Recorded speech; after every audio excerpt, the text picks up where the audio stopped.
Today on the show, we're going to start with a recap of the boys and girls basketball game against Lovejoy, as well as the wrestling matchup against Wakeland, all in your very own sports network here at Prosper High. Eagle Talon Sports Network starts right now.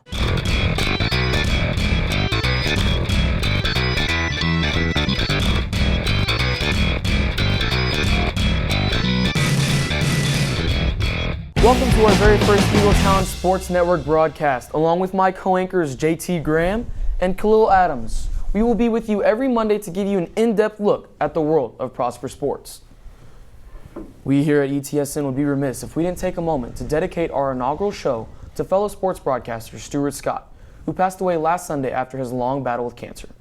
If you're wondering why we are taking a moment to talk about a national superstar who many of us never met, it is no surprise to sports fanatics. Stuart Scott was more than the typical sports broadcaster. He was an inspiration to us all in the field of sports, especially to me and my co-anchors on the show. He redefined the way we experience the sports news and changed the landscape forever. Although none of us ever knew him on a personal level, we all felt like he was our best friend in the world of sports. I personally grew up watching ESPN SportsCenter day in and day out, falling asleep to it each night watching the reruns. Scott helped mold me into the broadcaster that I am today. Because of you, Stuart Scott, we are standing on the shoulders of giants.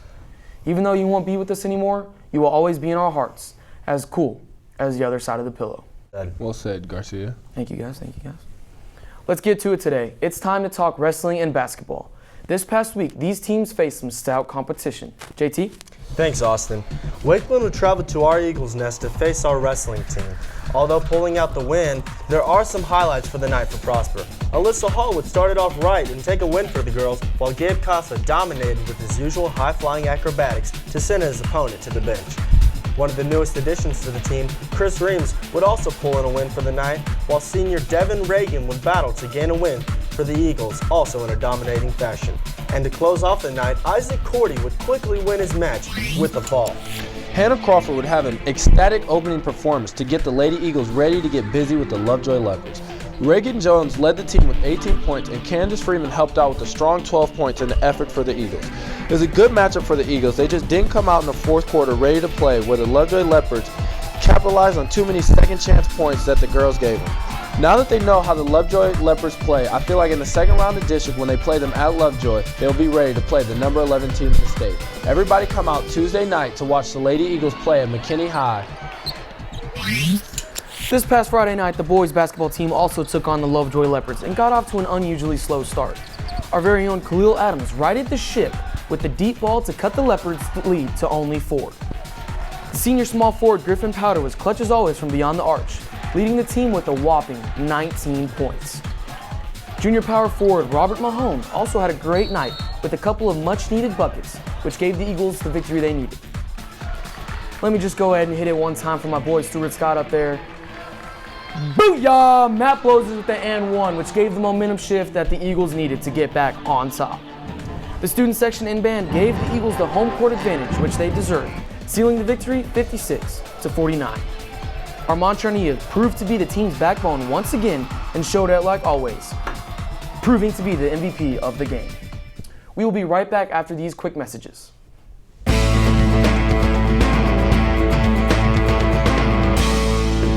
Yeah, man.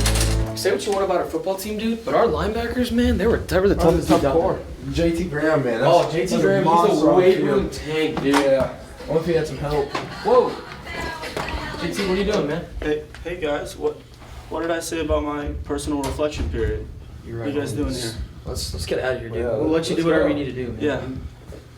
You alright? Yeah, dude. I'm cool. I miss the glory days. Hey, won't you come on over, baby? We can shake, shake, shake.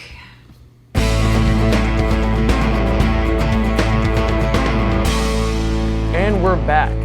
So, Lady Eagles basketball hasn't always been, the main sport on campus. I think that's fair to say. Okay.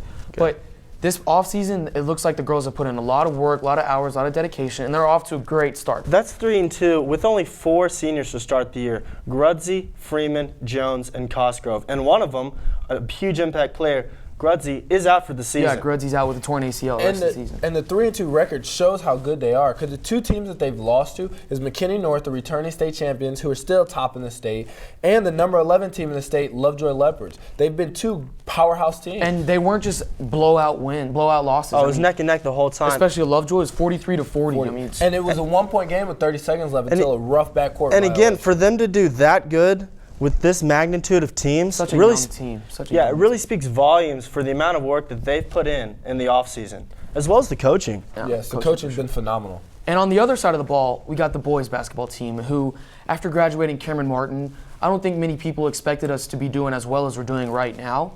But we're just doing excellent right now. And what's going on? What's the mindset in the locker room? To get a state championship is the biggest goal that we have. And it's not even make the playoffs, because we have the feeling that we're going to make the playoffs. How we look right now, we're in the playoff run. We're in the playoff. Well, another thing, Khalil, is there's more of a team atmosphere, I feel like, regarding this year's varsity team. Last year was more of a one-man standout. This year, there's a lot more team chemistry. We're always with each other around this time of the year. And even outside of the year, we're all friends. It's a big friend group that we have. You talk about the playoffs. Last year we went 2-Q. What do you think about this year? What are predictions for playoffs this year? I feel like we'll get past the Dallas schools. We've played many Dallas schools already. You know, people over-exaggerate how good the Dallas schools are. We've seen them, we've played them, and we're ready for them. Now let's go back to Friday night against Lovejoy. It was a rivalry game. We expected a huge turnout. We did. We got the student section and the band. But the basketball team just got off to a sluggish start. Here's the deal about that. I mean, now you did pull out with the win, but it wasn't, I think, the blowout that we all thought it was going to be. And I'm not going to lie, even at halftime when we were down 6, the first thing I said when we came in the locker room, I was like, we've been in this position before. We're a third-quarter team. If you look at our box scores, our third-quarter points and our third-quarter defense has been incredible because of the press that we do, and it just wears teams down. So next week I'm expecting a huge blowout. Or next Lovejoy game I'm expecting a huge blowout. Am I right? I'm expecting a huge blowout. I'm ready to blow them out of the water. All right, let's see it. All right. There is so much more to our athletic programs than just what one might see on the field or court. From charity events to raise awareness to fundraising for the program, our teams are making an impact on the larger community. Here's Taylor Moore with the story. This past Saturday morning, the community gathered together to help raise money for the Prosper Eagles softball team. This annual Freeze Your Buns 5K color run gathers family and friends not only to help the softball team, but to have a little bit of fun. The color run is to raise money for the softball team, and we use those benefits to buy gear or just do different things to help the softball team. The Lady Eagles softball players gathered together with multiple colors and threw the colors at the runners as they passed. Even though the race is on a lower scale compared to the big color runs, it's a fun way to raise money for the program. Layers upon layers, the runners fought through the cold, coming out of the race with a little extra color. I'm here reporting out in the parking lot of Prosper High School, and we are at softball's fundraiser, the Freeze Your Buns Color Run 5K, and these runners are freezing their buns. It's 28 degrees, guys. From 5 years old to 50, everyone finished. Prosper High School alumni Wade Woodard finished the 5K in first place. Wade won the 5K. You did. Congratulations. Thank y'all very much. I'm glad to be a part of this. Can you tell us a little bit about the run and how it went? It was chilly. It was chilly. But in the end, I just felt determination and kept pushing myself. Just never quit, never give up. Awesome. Well, thank you so much for coming out. The girls want to thank everyone who donated money to help them as they approach the new season and hope to see more faces next year. For Eagle Nation Sports, I'm Taylor Moore. All right, boys, real quick before we close, predictions on tonight's national championship. All right, Oregon, obviously. I'm going with Cardell Jones and the Ohio State Buckeyes. Now with Oregon's offense. Cardell Jones is a third-string quarterback. Third-string quarterback going to be one of the top in the draft. He's been playing phenomenal lately. Okay, highly doubt that. Plus, look good, play good. Oregon has the best unis in the college football today. Let's go Buckeyes. We close today with Prosper Swim and Dive team. The girls won the recent McKinney Invitational and the boys placed second. A big shout out to Gabe Kapinski, who set a new school record in the 100 butterfly. That's going to be it for our show today. Thank you for joining us. We will see you in 2 weeks to give you the breakdown of everything that takes place in the world of sports in Prosper, Texas, USA. Thanks to my colleagues Khalil Adams and JT Graham. I'm Austin Garcia, making the play at home. This is ETSN, and adios.